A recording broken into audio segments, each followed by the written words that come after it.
Profit percentage, profit ఎంత ఇచ్చాడు sir? 1/6 of selling price అన్నాడు. ప్రాఫిట్ అనేది 1/5 ఆఫ్ ది సెల్లింగ్ ప్రైస్. అంటే సెల్లింగ్ ప్రైస్ 5 రూపాయలు కనుక అవుతే ప్రాఫిట్ 1 రూపాయి వచ్చింది అమ్మేటప్పుడు. అమ్మిన ధర 5 అవుతే లాభం 1 వచ్చింది. అంటే కాస్ట్ ప్రైస్ ఎంత? 4. అంటే కాస్ట్ ప్రైస్ ఎంత? 4. అంటే ప్రాఫిట్ పర్సంటేజ్, ప్రాఫిట్ పర్సంటేజ్ ఎంత అవుతుంది? Profit on cost price 1/4. 1/4 answer ఎంత? 25%. 1/4 ఆన్సర్ ఎంత? 25%. అందరికీ ఇది చాలా ఈజీ క్వశ్చన్. ఈ వెరైటీ చాలాసార్లు ఎగ్జామినేషన్లో వచ్చింది. ప్రాఫిట్ అనేది 1/5 ఆఫ్ ద సెల్లింగ్ ప్రైస్.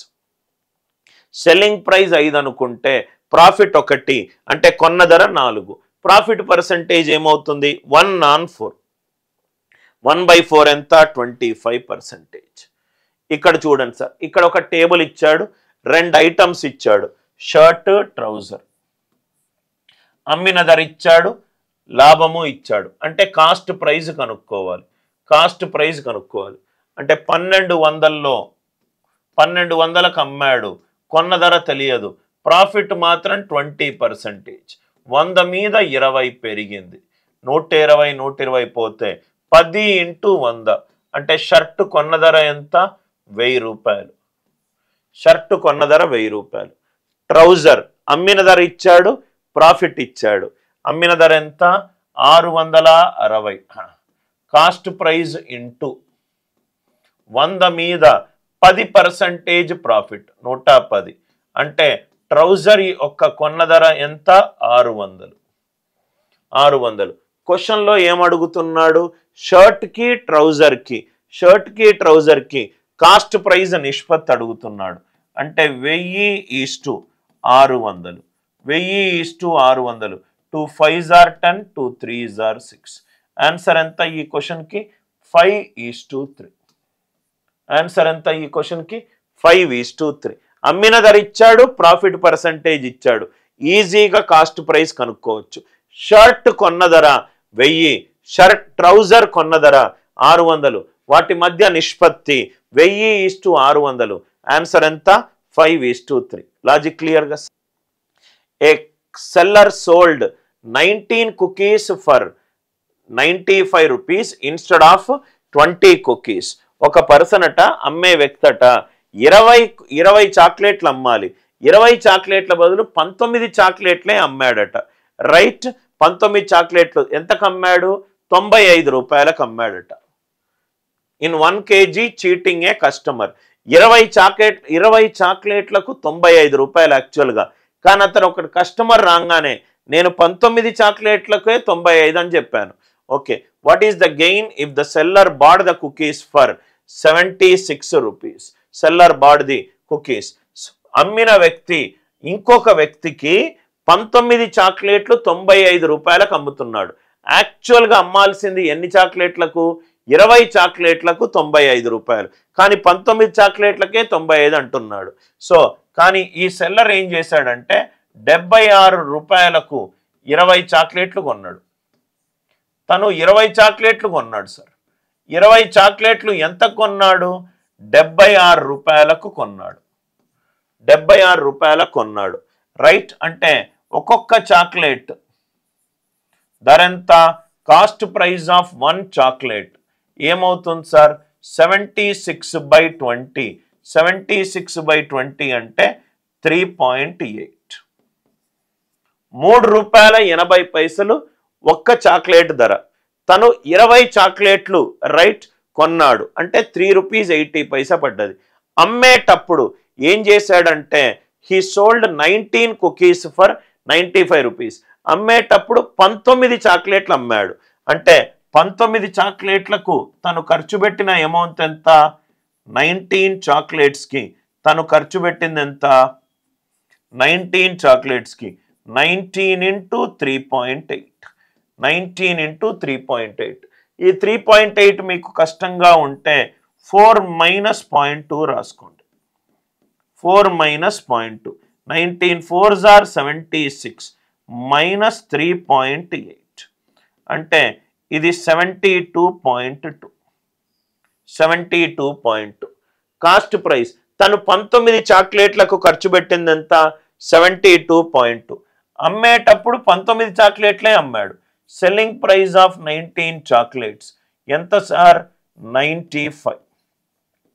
అంటే ఇది 95, ఇది 72.2. ప్రాఫిట్ ఎంత? SP minus CP.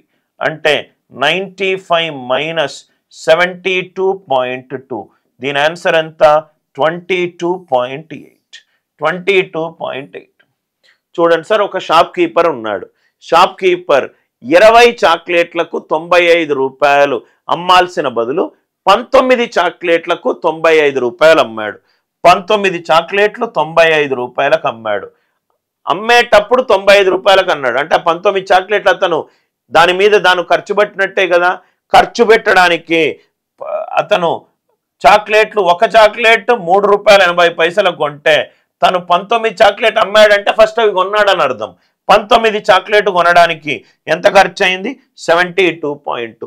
ఇక్కడేమో 22.8 డిఫరెన్స్ వచ్చింది. ఎందుకు సార్? యాక్చువల్గా అమ్మిన ధర ఏమో రైట్ 95, కొన్న ధర ఏమో 72.2. చాలా ఈజీ క్వశ్చన్. క్వశ్చన్ అర్థం కావాలి అంతే. క్వశ్చన్ అర్థమవుతే చాలా easy sir. A vendor started selling vegetables at 10 per kg but could not by rates at this. 10 రూపాయలు పర్ కేజీ తోటి ఒక వస్తువు అమ్మాలనుకున్నాడు. కానీ చాలా మంది ఇది ధర ఎక్కువ అనేసరికి దాన్ని అతను 7.2గా మార్చాడు. 7.2గా మార్చాడు. ధర తగ్గించాడు. నష్టపోతానని చెప్పి ఒక తూకము ఫాల్టీ బ్యాలెన్స్ యూజ్ చేస్తున్నాడు. లెఫ్ట్ 900 గ్రాములు లెఫ్ట్ సైడ్ చూపెడితే కస్టమర్కి మాత్రం అది 1000 అని చెప్పి చూపెడుతుంది. 1000 అని చెప్పి చూపెడుతుంది. 10 రూపాయలు పర్ కేజీకి ఒక వస్తువు అమ్మాలి, కానీ ఎవరు తీసుకుంటలేరు. కాబట్టి దాన్ని 7.2గా మార్చాడు. ధర తగ్గించాడు. తను నష్టపోతాడేమోనని తెలిసి ఒక తూకం యూజ్ చేస్తున్నాడు. ఆ తూకంలో లెఫ్ట్ సైడ్ 900 గ్రాములు పెడితే రైట్ సైడ్ కస్టమర్కి అది కేజీ చూపెడుతుంది. సో దట్ తను నష్టపోకుండా. ఇక్కడ చేంజ్ ఉంది, ఇక్కడ చేంజ్ ఉంది. కాబట్టి నేను సక్సెసివ్ చేంజ్ కాన్సెప్ట్ యూజ్ చేస్తున్నాను. సక్సెసివ్ కాన్సెప్ట్ యూజ్ చేస్తున్నాను.